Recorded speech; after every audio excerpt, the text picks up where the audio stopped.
Joseph Viola, bonjour, belle rencontre chez vous dans l'un de vos deux établissements, ce matin celui du Vieux-Lyon, Daniel et Denise. Alors, il n'y a pas de fumée sans feu, surtout chez un cuisinier, dit-on. Que nous présentez-vous à la carte aujourd'hui? Aujourd'hui à la carte, je dirais que... J'ai dit à la carte, pas à la carte, Oui. parce que sinon vous seriez muet. Non, et je ne serais pas muet pour ce beau livre qu'on a réalisé donc avec Édition Spirit, mon épouse. Oui, à la carte, c'est surtout des recettes, bien naturellement, 61 recettes, et des confidences. Confidences avec un S. L'histoire d'une vie, l'histoire d'un homme, l'histoire d'une famille. Ouais. Il est loin le temps où le petit Peppo, votre surnom, venait de son Italie natale. Oui, oui, parce que Peppo est né en 65 à Cornimont, dans les Vosges. Peppo ne les fait pas. Donc, et Peppo, oui, Peppo, il a passé des années qui est formidable, j'en passe encore aujourd'hui, mais aujourd'hui c'est Joseph. Mais Peppo, voilà, c'était un garçon qui était pas très brillant à l'école, c'est comme ça. Pas très brillant, ou qui se donnait peut-être pas trop la peine. Oui, puis j'étais Faut pas se minimiser, Joseph. Non, mais c'est vrai que, mais j'étais pas à ma place, et puis un jour, je décide de faire de la cuisine. La cuisine, ben oui. Pourquoi? Parce que maman, bonne cuisinière.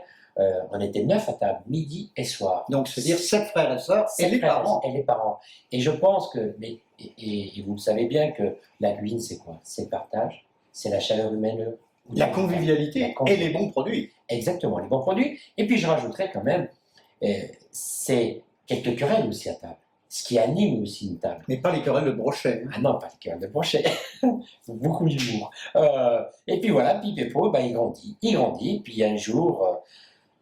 dès l'âge de 14 ans, il décide de faire de la cuisine. Alors, votre parcours en quelques mots, parce qu'il est quand même assez grand aujourd'hui. Il y a des tables traditionnelles, des tables étoilées, il y a ce col dont on va parler dans quelques instants. Quelles sont les maisons qui ont marqué votre parcours depuis Génie-les-Bains, en passant par les Vosges dont vous parliez, jusqu'à aujourd'hui au Vieux-Lyon? Eh bien, tout simplement, et cette histoire, on n'a pas eu, on va dire, entre parenthèses, trop de mal à la raconter, puisqu'elle a eu un sens naturellement. Très illustré, entre parenthèses. J'ai commencé à la brèche chez René Remy, mon maître d'apprentissage. Un homme qui a beaucoup marqué votre vie professionnelle. Oui, et aujourd'hui, il est resté dans ma tête, il est resté dans mon cœur, parce que c'était un homme de cœur, un cuisinier. Cuisinier, pour moi, la signification d'un cuisinier, ça veut dire aussi que ce sont des personnes qui aiment les gens. L'homme de la générosité sur les produits, comme dans la vie. Comme dans la vie. Et c'était un peu ma deuxième famille. C'est un peu ma deuxième famille, malgré qu'on faisait 16-17 heures par jour, mais ça, c'était pas grave. On oubliait. Mais à l'époque, on savait bosser, quand même. Oui, mais il y avait cette fusion dans cette maison qui m'ont donné l'amour du métier. Et puis ensuite, donc, je suis parti de chez René Remy et je suis allé donc vadrouiller la France. Alors, j'ai eu des maisons où je suis resté pas très longtemps parce que, pourquoi? Parce que moi, je rentrais dans une maison, c'était pour apprendre. Pas que j'apprenne. J'avais pas l'âge.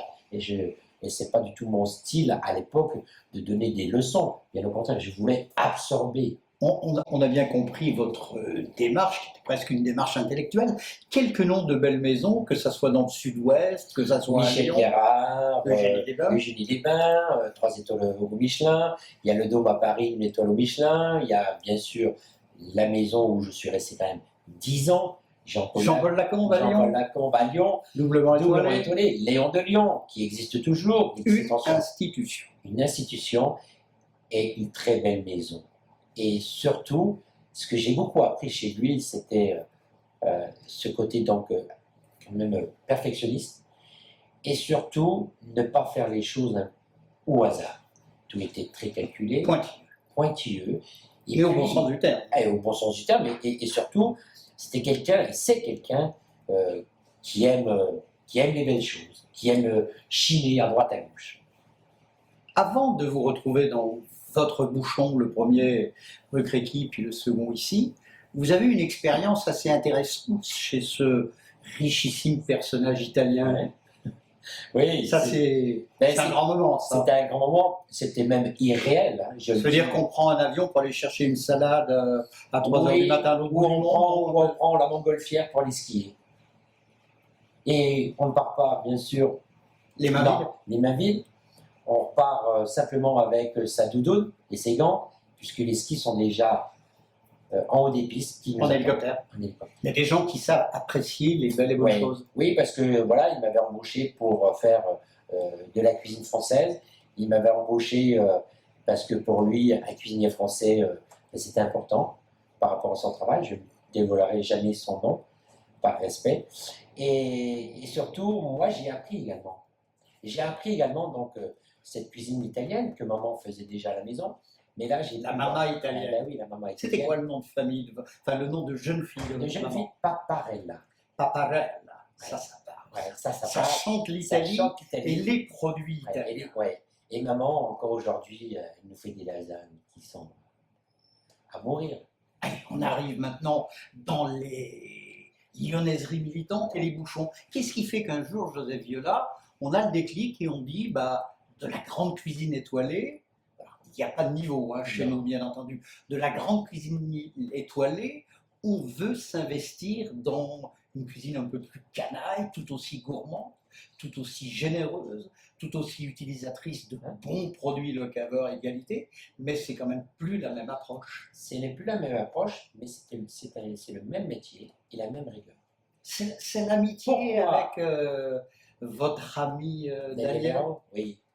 Mais Qui pourquoi fait je me 15 jours. dirige, pourquoi en 2004, donc, je me dirige vers les bouchons lyonnais?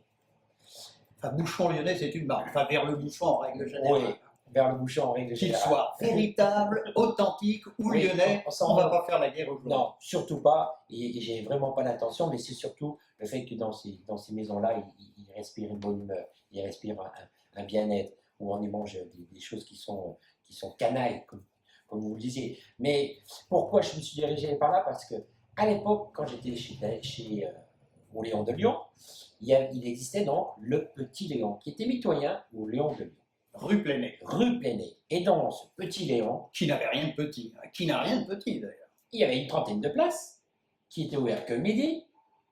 Et là, je voyais les hommes d'affaires, cravates, qui venaient là. Sans canailler des potrons minés. Et puis qui passaient beaucoup de temps là. Et puis voilà, et puis je voyais cette émulsion de journée en journée, Émulsion, hein, c'est le chef qui parle. d'année en année. Et puis je pense que inconsciemment, encore une fois, je me suis dit, mais l'avenir est peut-être dirigé vers ce style de restauration. Après, il fait que, ben voilà, Après, c'est la vie, après, c'est rue Chéqui, voilà, c'est Daniel et Denise. Denise.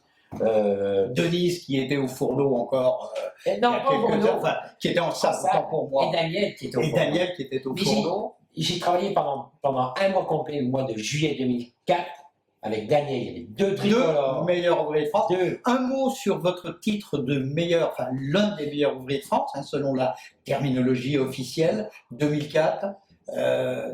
Des joies, des larmes, Oui. des moments inoubliables. Inoubliable. Pourquoi? Parce que je me suis bien sûr investi. Les gens qui m'ont entouré se sont investis également. C'était votre deuxième tentative aussi. Ma deuxième tentative. Et j'avais pas le droit d'échouer parce qu'il y avait 3 personnes qui étaient derrière moi.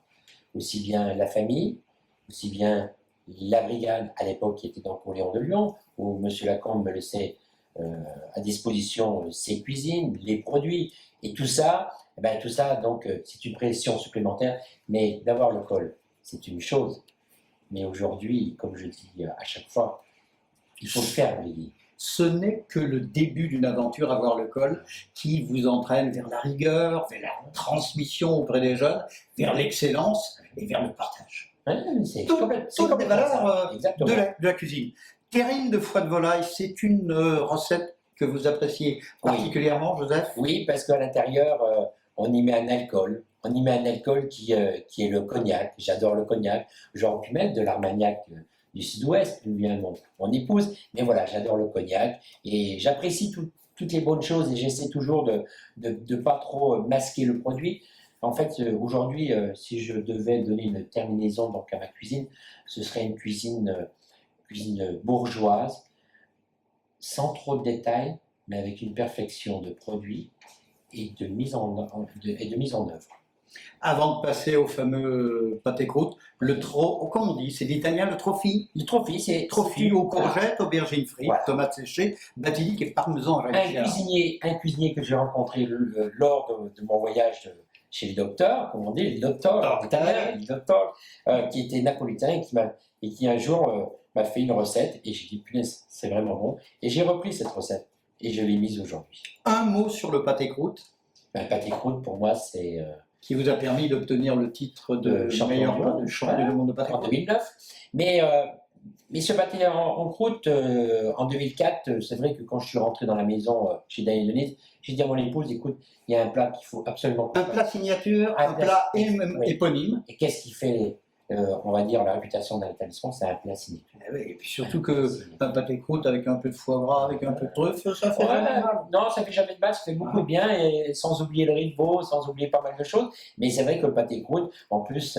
c'est la simplicité gourmande, mais avec beaucoup de technicité quand même. Hein. Que vous buvez avec quel vin? Oh, mais ça, aussi bien du blanc que du rouge. Donnez-moi une appellation. Je dirais...